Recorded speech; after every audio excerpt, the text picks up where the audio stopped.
안녕하세요. 저는 유스 아이들과 같이 재미있게 놀고 같이 말씀안에서 자라나고 있는 이찬영 전도사입니다. 오늘 이렇게 말씀을 전할 수 있는 기회는 저에게 아주 큰 부담이 되고 아주 큰 특권이기도 합니다. 그 가운데 제가 받은 하나님의 은혜를 같이 우리 프리스코 세미한교회랑 같이 나누기 원합니다. 오늘은 8월 11일인데요. 저는 8월이 다가오면 항상 뒤돌아보게 되는 시기가 있습니다. 그건 바로 제가 미국에 처음 왔을 때를 뒤돌아보게 됩니다. 저는 미국에 온 지 딱 이번 주에서 만으로 4년이 되는 해입니다. 4년 전 달력에 기록된 걸 뒤쳐보니까 딱 8월 둘째 주인 8월 9일에 미국에서의 첫 주일을 캐롤턴에 있는 세미한 교회에서 보냈다는 것을 발견하게 됐었죠. 제가 미국에 온 지 벌써 4년이 됐다는 게 정말 믿기지가 않습니다. 시간이 정말 빨리 가는 것 같습니다. 제가 미국에 처음 왔을 때 정말 모든 게 새로웠어요. 이제 아까 목사님이 소개했던 것처럼 저는 선교지에서 자랐기 때문에 오토바이만 보다가 살던 제가 길이 헐 뚫려 있고 황 뚫려 있고 차가 많이 다니고 고기는 무한으로 먹을 수 있고 정말 너무 행복했습니다. 너무 새로웠고 모든 게 너무 신기했었죠. 그리고 미국으로 내가 다 커서 오신 분들도 공감을 하겠지만 영어가 참 답답하게 느껴질 때가 하루하루 살아갈 때 있었다는 것입니다. 미국에 왔을 때 감사하게 소통은 가능했지만 미국에서 사용하는 그 수거들 저한테는 너무 어려웠고 익숙치가 않았습니다. 생소한 수거들, 영어로는 EDM, 그런 EDM들을 너무 많이 사용하는 바람에 저는 이 미국 사람들이 무엇을 얘기하는지를 이해하는 데 있어 시간이 좀 걸렸었던 것 같습니다. 그래서 이제 미국 친구들이 그런 수고들을 얘기했을 때 저는 멍을 때리거나 아니면은 그냥 같이 웃거나 했죠. 그래서 그냥 애들이 웃으면은 웃을 타이밍인가 보다 하고 같이 웃고, 아니면 애들이 심각해지면 심각해질 타이밍인가 보다 하고 같이 심각한 척을 했었죠.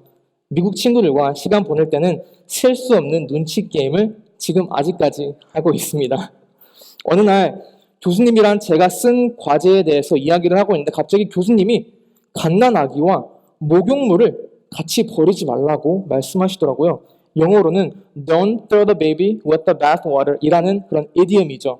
지금 제가 웃어야 할 타이밍인지 아니면 심각해져야 할 타이밍인지 전혀 감이 잡히지 않아가지고 교수님한테 여쭤봤죠. 교수님, 아니 갓난아기를 왜 탓은 목욕물이랑 버리는 거죠? 라고 이렇게 여쭤보았죠. 교수님이 이제 설명해 주시는 게 이제 너가 생각했을 때 불필요하다는 걸 버려버릴 때 더 중요한 것을 잊어버리지 말라라는 뜻을 가지고 있다고 설명을 해주셨죠. 그래서 예전 중세시대 때 엄마들이 큰 대야에다가 물을 받고 아기를 씻기고 그 더러운 물을 강가에다가 버리거나 하는 그런 관습이 있었는데, 근데 그 물을 버리려다가 모르고 아이까지 버려버린 그런 황당한 이야기가 전해져 내려온다는 그러한 이야기가 있다고 설명을 해주셨죠. 이 이야기가 사실인지 아닌지는 정확히 모르겠지만 처음에는 정말 이해가 안 됐던 수고 중 하나입니다. 제가 이 이야기를 하는 이유는 저희가 오늘 살펴볼 두아디라 교회가 다 쓴 목욕물을 버리려다가 가장 중요한 갓난아기를 버려버릴 뻔한 그런 이야기를 하려 합니다. 다시 말해 예수님을 따라가면서 가장 중요한 것을 놓칠 뻔한 두아디라 교회 이야기를 하려 합니다.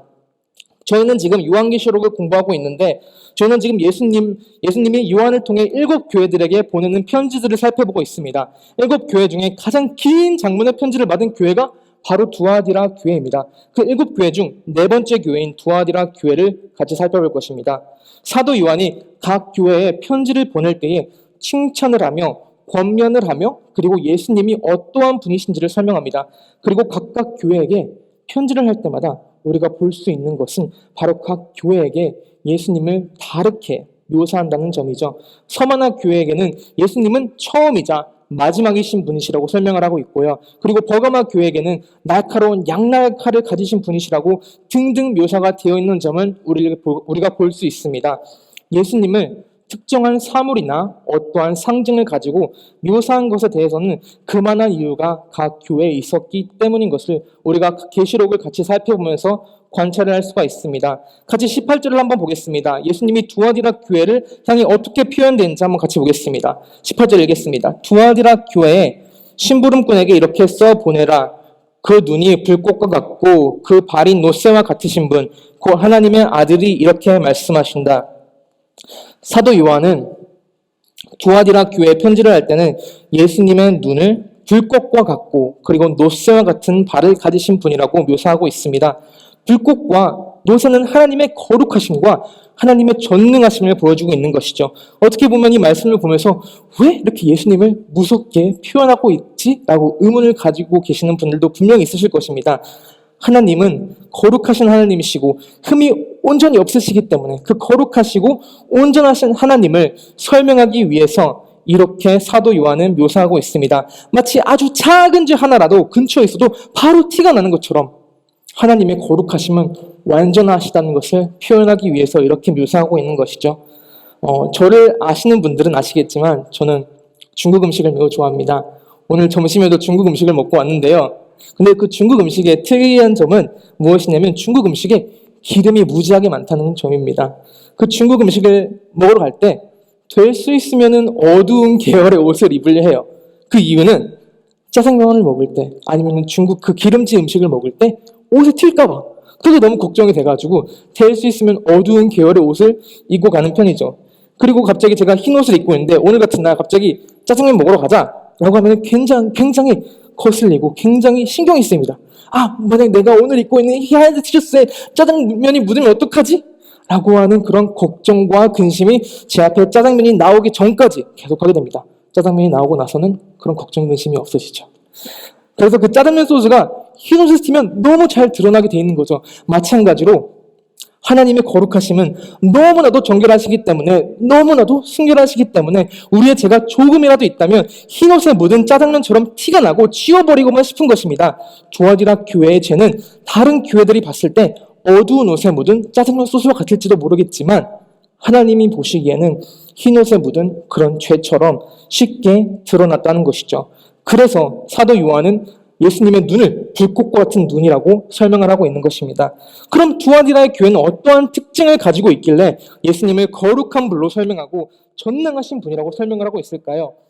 두아디라 교회는 지금 현재 터키에 위치해 있는 소아시아에 있는 도시입니다. 그리스 문화가 사로잡고 있던 요한의 시대에는 그리스와 동쪽을 연결하는 도시로서 무역이 아주 활발한 그런 도시였죠. 에베소나 그런 로마나 그런 큰 대도시는 아니었지만 하지만 그 두아디라 교회는 예술이 풍부했고 그리고 그 도시가 발굴될 당시에는 고고학자들이 발견한 것은 아주 아름다운 예술 작품들, 염색제, 그리고 아름다운 도자기, 그리고 섬세하게 만들어진 그런 가죽 제품, 그리고 철로 만들어진 그런 예술 작품들이 발견됐다는 것을 제가 같이 볼 수 있습니다. 근데 그런 예술 작품들을 만들어서 이 두아디라 교회는 아시아로, 그리스로, 그리고 로마로, 그리고 전 주변에 있는 그런 도시들로 수출을 하는 그런 역할을 하는 도시였습니다. 이 도시 사람들은 예술품들을 팔았기 때문에 그들이 어떻게 보이느냐를 굉장히 신경을 썼을 것이고 최대한 다른 이들에게 잘 보이려 했을 것입니다. 그들의 생계가 어떻게 보면 보이는 것으로부터 왔기 때문에 다른 이들에게 잘 보이고 흠없이 보이는 것에는 거의 프로 수준이라고 봐도 틀릴 것이 아닙니다. 아마 보이는 것에만 너무 집중하고 보이는 것에만 너무 치우치다 보니까 보이지 않는 것들을 놓친 사람들이 아니었을까라는 생각도 합니다. 같이 19절을 한번 보시죠. 나는 내 행위와 내 사랑과 믿음과 섬김과 오래 참음을 알고 또 내 나중 행위가 처음 행위보다 더 훌륭하다는 것을 안다. 예수님이 이 교회를 보시면서 칭찬하는 것은 바로 행위입니다.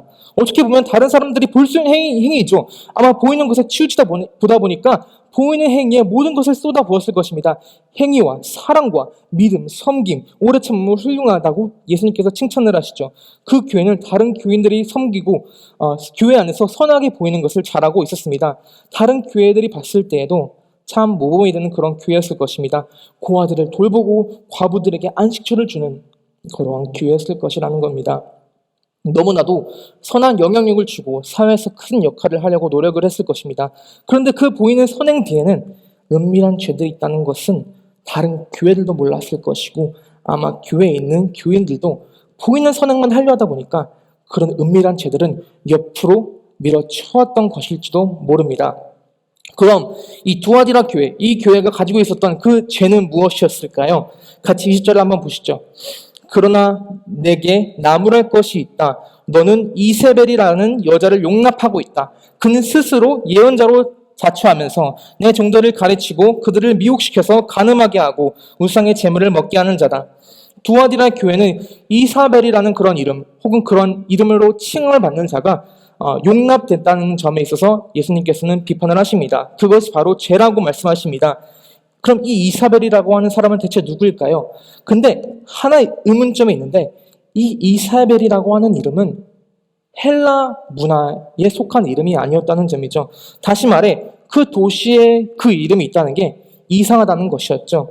이 이사벨이라고 하는 이름은 원래 유대 이름입니다. 근데 더 희한한 점은 이 이사벨이라고 하는 사람이 성경 속에 나오는 인물인데 그 인물이 누구였냐면 예전에 이스라엘 왕국의 악한 왕 아합의 부인이었다는 것이죠.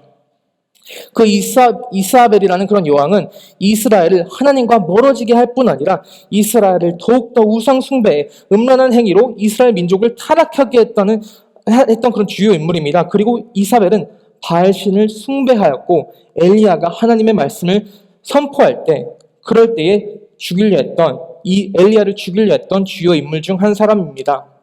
만약 교회 안에 이사벨이라고 이름을 가진 자가 있다면 지금 우리 교회에 김일성이라는 이름을 가진 자가 있는 거나 마찬가지인 겁니다.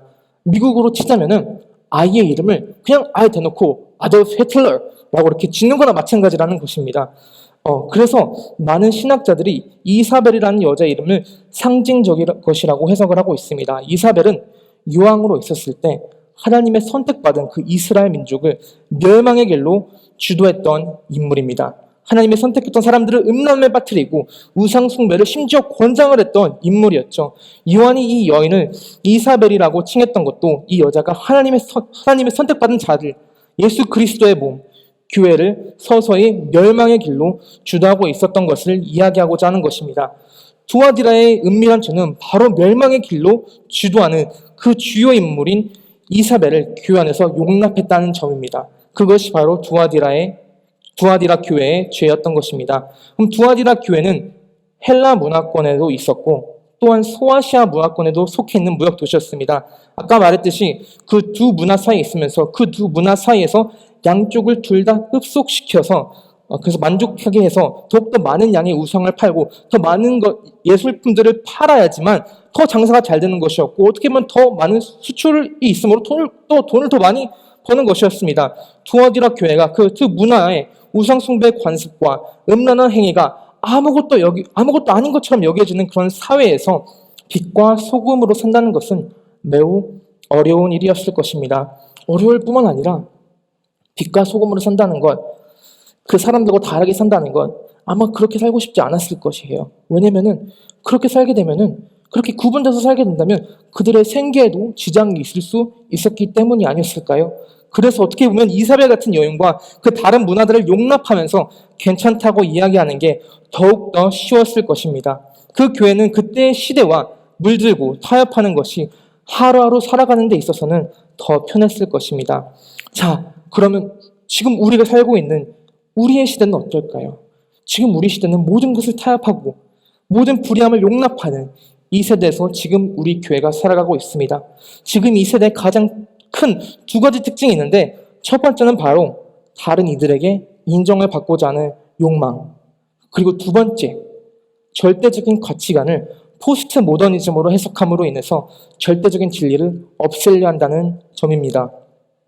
두아디라 교회와 비슷하게 우리는 용납하고 사는 게 더 쉬울지도 모릅니다. 지금 우리가 살아가는 이 시대, 특히 미국이라는 이 나라에는 보이는 그러한 우리가 절할 만한 그런 우상들은 없지만 하지만 이 물질주의를 따라가는 이 시대 가운데서 가장 큰 우상은 바로 우리 자신입니다. 이 시대의 사람들은 인정을 받고 그리고 옆에 있는 사람보다 더 잘 나가려고 하고 그 욕망을 가지고 있는 그런 시대를 우리가 살아가고 있습니다. 많은 물질을 얻고 그리고 더 안정적인 삶을 살고자 함도 다른 이들에게 더 인정을 받고자 하는 마음에서 시작된다는 것입니다. 계속 사회 지층에서 올라감으로 인해서 더욱더 인정을 받고자 하는 마음이 있는 그런 시대라는 것입니다. 내가 만약에 무엇이 있으면은 내가 저 사람보다 나을 텐데, 내가 이 사람보다 나을 텐데 라고 하는 생각으로 사로잡혀 있는 사회에서 우리는 존재하고 있다는 것입니다. 어쩌면 이 시대 가운데서 우리가 모든 죄를 용납하고 그리고 모든 죄를 그냥 당연시 여기는 것이 더 쉬울 수도 있을 것이에요. 그럼 더 인정을 받을 수 있을 것이니까요. 손해가 더 있어 보이거든요. 다른 사람들의 죄를 타협하고 그들의 죄를 용납하게 되면 우리에게 손해가 더 있어 보이거든요. 더 인정을 받고 사랑을 받을 것 같거든요. 어쩌면 예수님을 따르고 교회로 살아간다는 것은 더욱더 손해인 것처럼 보일 때가 너무나도 많습니다.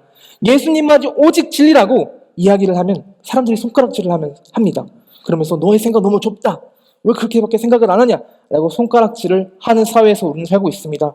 그리고 우리가 죄를 용납을 안 하고 죄가 죄라고 이야기하면은 이상한 사람 취급받는 시대를 우리는 살아가고 있습니다.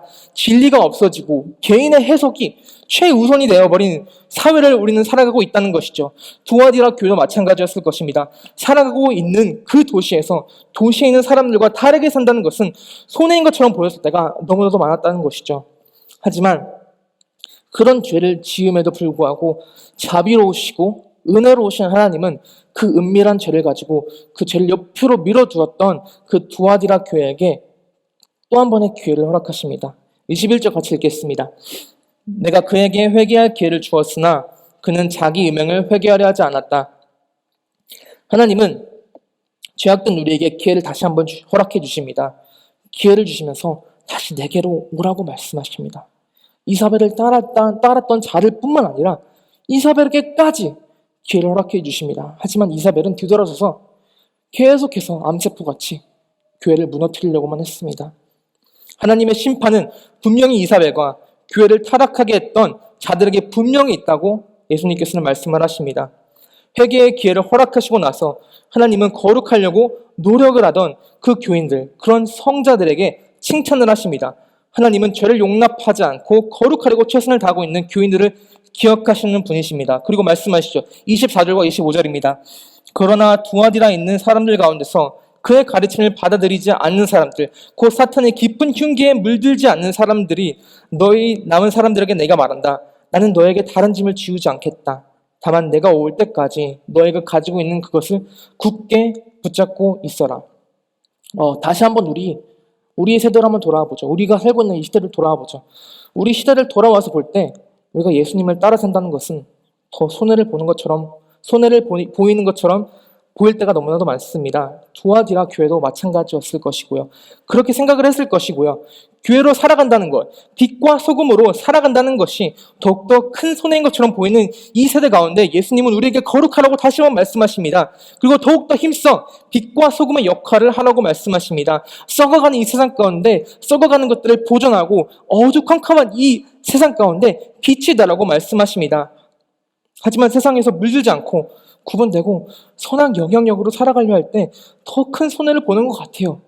정말 부끄러운 이야기지만 저도 그렇게 생각할 때가 너무나도 많았다는 점입니다. 예수님을 믿고 따라간다는 것에 제 주변 나이 또래들이 할 수 있는 것을 안 하는 것이었고 세상이 이야기하는 부와 명예를 쫓아가지 않는다는 것이었습니다. 신학교를 간다고 이야기했을 때 저를 비참하게 보는 친구들도 있었습니다. 다른 애들은 지금 영주권도 받고 지금 집도 사고 있고 차도 막 진짜 삐까뻔쩍한 차도 사고 그렇게 살고 있는데 근데 그러한 삶을 살고 있는 사람들은 저를 보면서 비참하게 생각한다는 것입니다. 근데 저도 제 자신이 그러한 시선을 받다 보니까 내가 너무 큰 손해를 보는 것 같다. 내가 예수님을 따르고 내가 신학교를 가고자 하는 그런 마음을 가진 게 내가 살아가는 데 있어서 너무 큰 손해가 아닌가라고 생각했던 적이 한두 번이 아닙니다. 너무 부끄러운 이야기지만 그렇게 생각할 때가 너무나도 많았던 점입니다. 하지만 저는 잘못 생각을 하고 있었습니다. 잘못 생각하고 있더라고요. 저도 그렇고 두아디라 교회와 그리고 많은 그리스도인들이 착각을 하고 있는 것입니다. 우리가 예수 그리스도를 따라 산다는 것은 어떻게 보면 손해라고 느끼는 이유에 있어서 가장 큰 이유는 예수님이 주신 그 약속을 우리가 잊어버리기 때문입니다. 두아디라 교회도 손해를 보는 것처럼 느꼈을 것입니다. 분명 이사벨 같은 사람을 쳐내버리고 거룩해지려면 손해를 보는 것 같았거든요.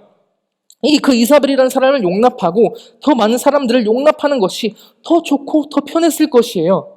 그래서 죄를 용납하고 그 여인이 교회를 무너뜨리려 했을 때도 아무것도 안 했던 것이죠. 그런 의심이 많고 불확실함이 가득한 두아디라 교회에게 예수님께서 말씀하십니다. 곧 끝까지 지키는 자에게 상급을 허락하시겠다고 예수님의 의심 많은 두아디라 교회에게 두 가지 약속을 주십니다. 그 두 약속은 이기는 사람 그리고 예수님의 일을 지키는 자들에게 주어진다고 약속하십니다. 첫 번째 약속을 함께 보시죠. 26절입니다.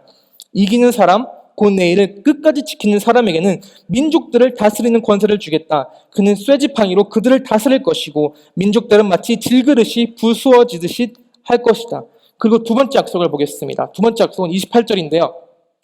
이것은 마치 내가 나의 아버지께로부터 권세를 받아서 다스리는 것과 같다. 나는 그 사람에게 새별을 주겠다. 예수님은 새벽별을 주신다고 약속을 하십니다. 첫 번째 약속을 한번 돌아가서 한번 살펴보겠습니다. 첫 번째 약속은 어떻게 보면 매우 추상적이게 들릴 수 있을 것입니다. 우리에게 나중에 끝내 다스릴 수 있는 권세를 주시겠다고 말씀하십니다. 우리에게 장차 다가올 약속에 대해서 말씀하시는 것이죠. 거룩함을 지키고 끝내 주님의 말씀을 순종하며 교회의 역할을 감당하며 하나님께서는 우리에게 다스릴 수 있는 권세를 주시겠다고 약속하십니다. 결국에는 우리가 지는 것처럼 보여도 우리에게 영광스러운 승리, 바로 예수 그리스도와의 그 승리를 허락하시겠다고 약속하십니다. 세상이 볼 때에 손해인 것처럼 그리고 불필요한 것처럼 보일지라도 우리는 진리를 깨달아야 됩니다. 우리가 지금 걸어가고 있는 이 길, 우리가 살아가고 있는 이 그리스도인의 그 길, 우리가 교회로서 살아가고자 하는 이 일, 절대 손해보는 일이 아니라는 것.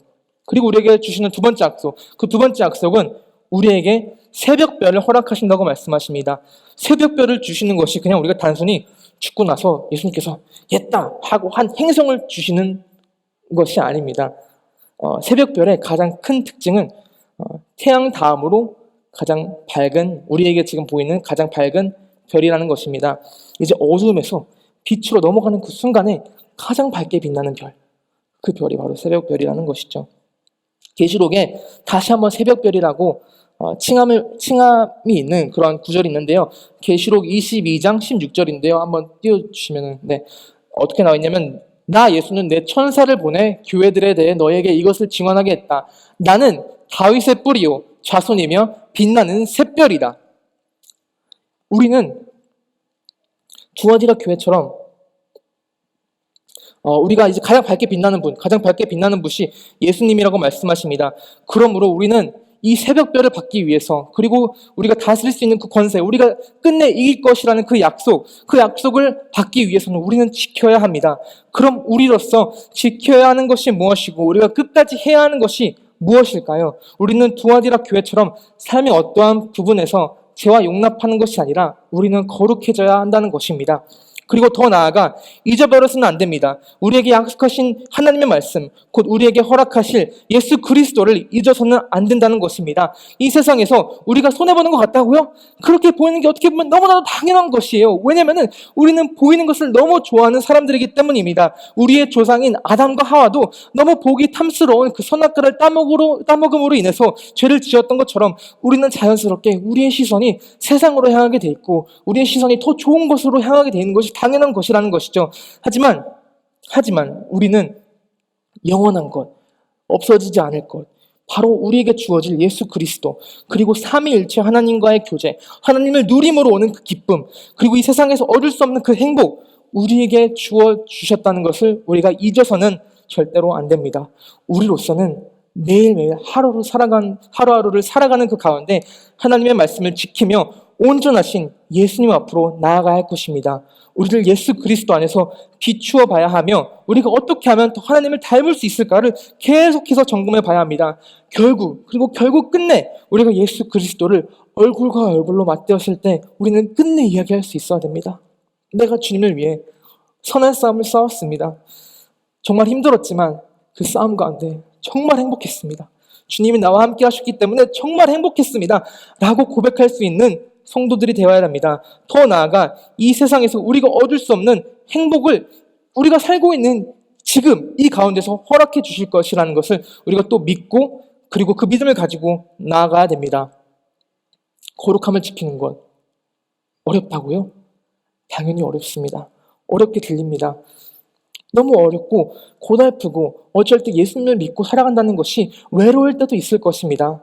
하지만 그 가운데 거룩함을 지킬 때에 우리와 영원히 함께 하시는 성령님의 인도하심을 우리는 붙들고 하루하루를 살아가며 승리하며 나아가야 됩니다. 결국 우리가 하는 것이 아니라 성령님이 행하시는 것이기 때문입니다.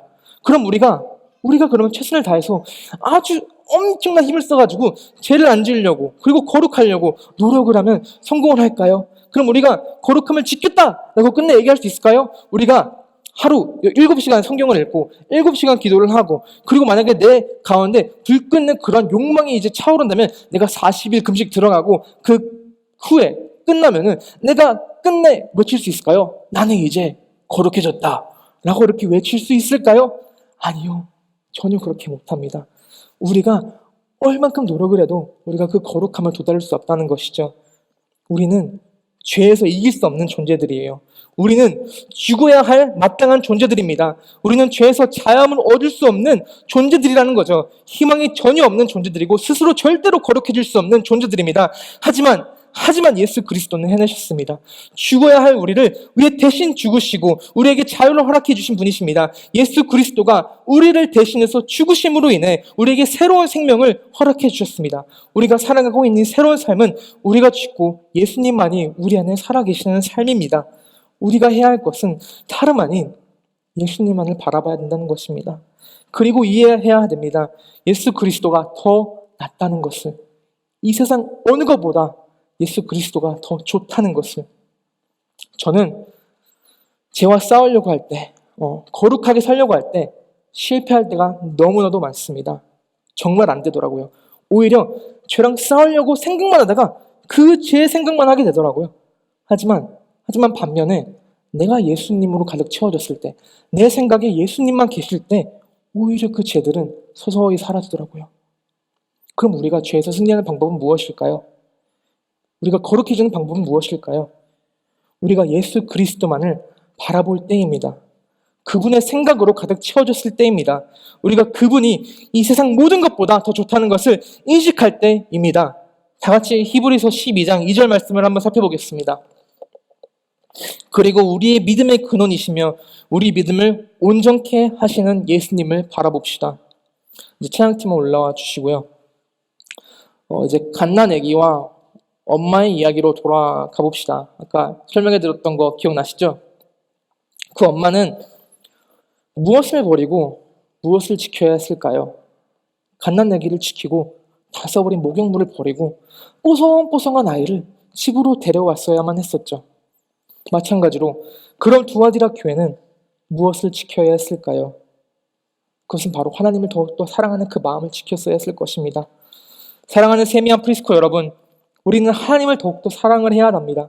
세상에서 타협하고 은밀한 죄를 용납하고 살아가는 그 이유는 우리가 예수 그리스도를 온전히 사랑하지 못할 때가 너무 많아서이기 때문입니다. 보이는 이 세상 가운데 있는 내가 인정받는 삶, 더 안정된 삶, 그리고 더 편한 삶을 우리가 기꺼이 포기하더라도 더욱더 중요한 예수 그리스도는 포기해서는 절대 안 된다는 것입니다. 우리는 거룩함을 지킴으로 인해 새벽별이신 예수 그리스도를 상으로 얻어야만 합니다. 우리가 예수 그리스도를 얻었을 때는 우리에게 비교도 할 수 없는 행복과 누림을 주십니다. 우린 더 귀중한 것을 버려서는 안 돼요. 절대 안 돼요. 하나님께서는 우리에게 다시 오라고 말씀하십니다. 그런 죄를 지음에도 불구하고 우리에게 다시 오라고 하나님께서는 기회를 허락하십니다. 내게 다시 오라고, 그리고 나의 사랑을 다시 한번 누리라고 말씀하십니다. 그리고 말씀하시길 원하시죠. 이 세상의 것들은 헛되고 헛되다. 그리고 말씀하시죠. 수고하고 무거운 짐을 지은 사람은 모두 내게로 오라. 내가 너희를 쉬게 하겠다. 나는 마음이 온유하고 겸손하니 내 명예를 메고 나한테 배워라. 그리하면 너희는 마음의 힘을 얻을 것이다. 내 명예는 편하고 내 짐은 가볍다. 라고 예수님께서 초청을 하십니다. 사랑하는 프리스코 세미한 교인 여러분, 주님께서는 우리를 거룩하라고 말씀하셨습니다. 거룩하라고 부르셨습니다.